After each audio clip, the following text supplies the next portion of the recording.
It's not banned in Germany. I just said it's not banned in Germany. You're not listening. You're not listening. You're not listening. To the audience. Google it for yourself. In a fiery discussion, the unapologetic Douglas Murray takes on two Muslim activists on Piers Morgan's show. With the recent Hamas attacks on October 7, 2023 as the backdrop, this debate isn't just about specific events. It is about the broader issues of radicalism, double standards, and the complex dynamics within the Muslim community in Europe. Buckle up, because this ride is going to be anything but smooth. We begin with Piers Morgan, our ever-persistent moderator, kicking off the discussion with a pointed question to Dr. Izzeldine Abuelaish, a Palestinian medical doctor. When you saw that interview, what was your response to the fact that it's an NHS doctor working and living in this country who was saying those things? We start off with our first activist, Izzeldine Abuelaish, attempting to redefine jihad. Now, according to him, jihad is everything from traveling to work to fasting. Yes, you heard that right. When asked about his thoughts on jihad, he says, "My presence here is jihad. When I'm coming to meet with you to advocate for my Palestinian people and for saving lives of the people is jihad. And this is the highest level of jihad. The resistance against someone who is invading you." This is where it starts to get interesting. Redefining jihad as a benign, everyday struggle is like saying Hannibal Lecter was just passionate about gourmet cooking. It is a laughable attempt to sanitize a term that has been associated with violence and extremism for centuries. So, essentially, by this logic, getting out of bed in the morning must be an epic battle worthy of medieval legends. It is a wonder we are not all awarded medals for our daily jihad against the snooze button. Douglas Murray is here to ensure that we stay grounded in reality. He cuts through the confusion with surgical precision. Someone finally calling out the blatant misuse of terms that are, more often than not, used to obfuscate rather than reality. It is like someone finally declaring that the emperor has no clothes. Nonsense. When a big bearded member of Hizb ut-Tahrir calls for jihad on the streets of London, then they are not calling for an interpersonal struggle with the nature of the divine. They are calling for violence. And anyone who can't recognize that should be questioned about their own. Now, isn't that a breath of fresh air? Someone finally calling out the blatant misuse of terms that are, more often than not, used to obfuscate rather than clarify. This is where reality sets in. Let's not forget that in the real world, words like jihad have significant implications, especially when used by extremists. Redefining it to include mundane activities doesn't just stretch credibility, it snaps it like an overused rubber band. When faced with such blatant attempts to distort the meaning of jihad, Murray's clear-headed response is a breath of fresh air. It's like watching a grown-up patiently explain to a child why their imaginary friend isn't real. Dr. Abuelaish doesn't stop there. He goes on to draw a parallel between resisting an invader and fighting a disease. Understand it, not to take it out of the context in the limited understanding of it. When I am invaded with a disease, COVID, what do? I have to resist the COVID. And that's when we face cancer disease. Ah, yes. Because nothing screams holy struggle like the daily commute. By this standard, we should be awarding medals of valor to anyone who survives rush hour traffic. One can't help but wonder, is he equating terrorism with a health issue? Maybe next time we should just prescribe chemotherapy for radicals. If only battling terrorism was as simple as popping a few pills and scheduling a round of chemo. Meanwhile, Piers Morgan tries to steer the conversation back to reality, interjects. With respect, you would not categorize October the 7th as a resistance. It's like watching a circus ringmaster trying to control a herd of wild animals. Good luck, Piers. You can almost see the exasperation on his face as he tries to bring the discussion back to the actual issue at hand. Abuelaish responds with a lament about the historical plight of Palestinians. It's, I condemn the killing of any innocent human being. And for me, I was born, my daughters were killed before October 7th. Yes, I know. I was born as a Palestinian refugee before October 7th. A tragic story, no doubt, but it is a masterclass in avoiding the question at hand. It's as if he's saying, look over here at my personal tragedy and ignore the fact that I am not addressing the actual topic. It is emotional deflection at its finest.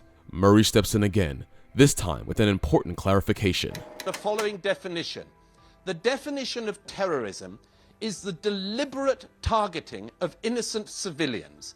That is what Hamas specializes in. That is what Hamas did and that's on what is October happening the 7th. again. It's almost like he's saying, hey, let's not lose sight of the forest for the trees. Murray's insistence on focusing on the core issue is like a lighthouse cutting through the fog of emotional and rhetorical distractions. And let's not forget the piece de resistance, Dr. Abulesh's attempt to redefine the events of October 7th as something other than what they are. I was born as a Palestinian refugee before October 7. My parents were refugees before 48. They were born in Palestine. So the history didn't start. The world is not created October 7.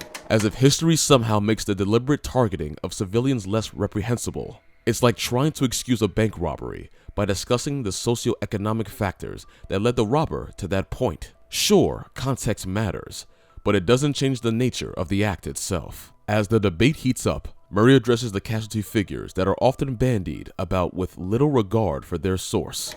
Where do these figures come from? I'll tell you where they come from. They come from Hamas. It's quite remarkable This to is me a lie. that 2 months after the October the 7th massacre, the Israelis still don't know the precise number of people murdered on October the 7th. This is a crucial point, folks. When the numbers you are using to make your argument come from a terrorist group known for its propaganda, maybe, just maybe, we should take them with a grain of salt. It's like citing the wolf's opinion on the number of sheep missing. The Muslim activist, undeterred by facts, continues to dramatically exaggerate the damage in Gaza with an emotional appeal, comparing the Palestinian casualties to those in World War II. Even the damage in the Gaza Strip, as Borrell, the representative of Foreign Affairs in the European Union, it's far beyond the damage in Germany for 6 years. In 2 months, more than that.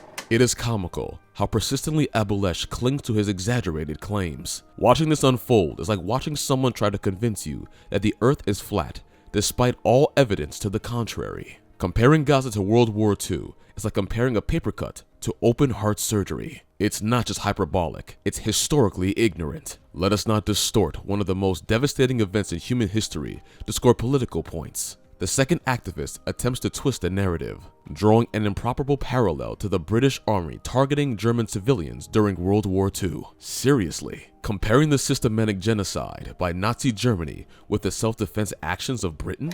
When the British Army targeted German civilians in World War II, was that a terror attack? No, because they were responding to Nazi Germany's attempt to destroy the world. It's like comparing apples to oranges, or better yet, comparing apples to hand grenades. The logic here is about as sturdy as a house of cards in a hurricane. What we're witnessing here is a masterclass in deflection. The activist is trying to blur the lines between a state's right to defend itself against an existential threat and a deliberate targeting of civilians by a terror group. It is a false equivalence that doesn't hold water. Now, this is where Murray's historical knowledge really shines. Almost, do you know anything about World War II?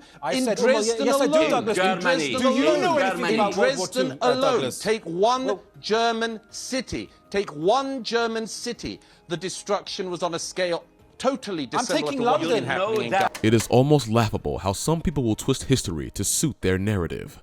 But hey, who needs facts when you have a good sob story, right? It's clear that historical context is not this activist's strong suit. Watching him try to defend this point is like watching someone try to win a chess game without knowing how the pieces move. Let's dive deeper into the delicious hypocrisy on display. The activists, with a straight face, argue that the October 7th attacks by Hamas weren't acts of terror. Instead, they label them as acts of resistance. With respect, you would not categorize October the 7th as a resistance. It's, you know, I condemn the killing of any innocent human being. And for Well, isn't that convenient? Condemnation in broad strokes while avoiding any direct criticism of the perpetrators. It's like saying, I condemn crime while refusing to call out the criminals. The second Muslim activist was also asked whether the actions of Hamas on October 7th were an act of terror. His response is nothing short of a masterclass in evasion. He refuses to categorize Hamas's actions as terrorism. Now, let me ask you if you can give me one. Yes. Do you believe Hamas are a terror organization? Okay, and I'd like to ask you, what does that mean? Just answer my question. Well, I need clarification. Well, this country has prescribed them as a terror group. Do you think they are? Are you the British government? Douglas Murray doesn't let him off the hook. He explained the difference between what Hamas did and what Israel is doing. Also, Is what Israel is doing terrorism? No, for the following reason. And again, you can lie about this if you want, but do not expect not to be challenged about it. What the IDF is doing is the same manner of war as the British Army, the American Army, and all other armies in the civilized world. It's amazing how clarity can cut through the noise, isn't it? Murray's insistence on sticking to the facts is a much-needed antidote to the activists' evasions and deflections. The conversation then takes a turn towards the broader implications of such double standards. Throughout history, it has always been the radicals who drive the agenda. Most Germans were peaceful, yet the Nazis led the country to war and genocide. The peaceful majority is often irrelevant when it comes to radical actions. It took only 19 hijackers to bring America to its knees on 9/11. The peaceful majority didn't matter then, did it? And let's not forget the West's own role in enabling these radicals. I think our country has had enough of people like your guest last night. It's not just that he's in the NHS. Why is he in Britain? Why do we allow people in Britain to try to overthrow the state, who praise terrorism, members of extremist organizations? What has Britain got from this guy exactly? It's a question that should make us all pause. How did we become such a soft touch for those who despise our values and seek to undermine our way of life? As the debate continues, the activist arguments begin to unravel further. One of them tries to redefine what constitutes as terror attacks, asking for clarification on the term. Do you think they are a terror group? Piers Morgan asks directly. Instead of a straightforward answer, we get more verbal gymnastics. My simple question is this. Was it a terror attack? Anyone who killed civilians, should be condemned and It's a terror as attack. reprehensible. Anyone who kills civilians is a criminal Was it a act. terror? When someone dances around a question more than Fred Astaire, you know they're hiding something. If it looks like a duck, swims like a duck, and quacks like a duck, is probably a terrorist. The Muslim activist, clearly uncomfortable, tries to muddy the waters further by questioning the very definition of terrorism. Piers Morgan, not one to play games, lays it out plainly. The question. You've no idea what terrorism is. No, I want you to answer your I would question. say massacring 1,200 people on October the 7th in the way Hamas did is an act of terror. Do you agree? So killing civilians is an act of terror. No, that's not what I said. So then killing civilians Committing a is not an act massacre of terror. on that scale is terrorism. The activist's reluctance to concede this simple fact speaks volumes. It is a stark reminder of the lengths some will go to avoid calling out their own. It's like watching a game of political dodgeball where the goal isn't to answer, but to avoid it at all costs. The only thing more slippery than his answers is an eel coated in oil. It's simple. Massacring 1,200 people in cold blood is terrorism. Full stop. Douglas Murray then highlights the extremist backgrounds of the activists, bringing much-needed context to their arguments. He says, Our guest last night is a member of an extremist organization, Hizb ut-Tahrir, which is banned in many countries, including in European countries. And it's also banned in many Muslim countries. It's banned in Pakistan, it's banned in Egypt. inviting these guys to debate morality is like inviting a pyromaniac to a fire safety seminar. Their credibility is about as solid as a house of cards in a windstorm. Murray effectively pulls the curtain back on their moderate facades, revealing their true colors.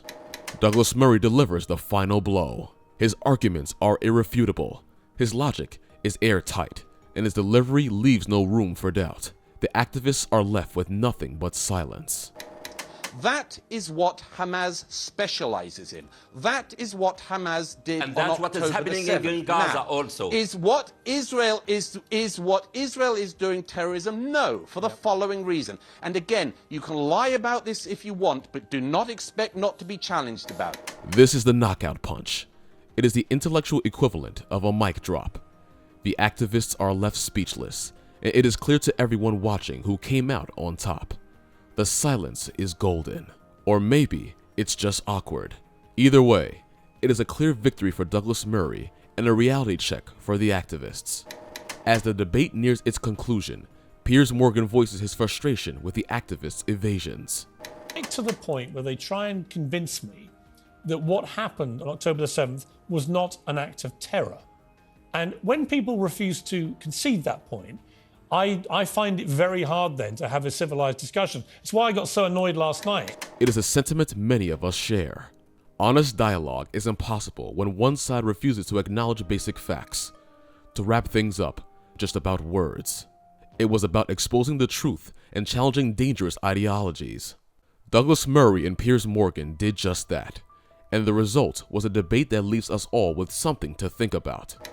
As we conclude the analysis, it is clear that Douglas Murray's arguments are grounded in reality, historical context, and an unwavering commitment to truth. His ability to expose the hypocrisies and double standards of his opponents is not just impressive, it is essential in our ongoing struggle against radicalism. So, the next time you hear someone trying to redefine terms or evade clear definitions, remember Douglas Murray's words: clarity and truth are our most potent weapons.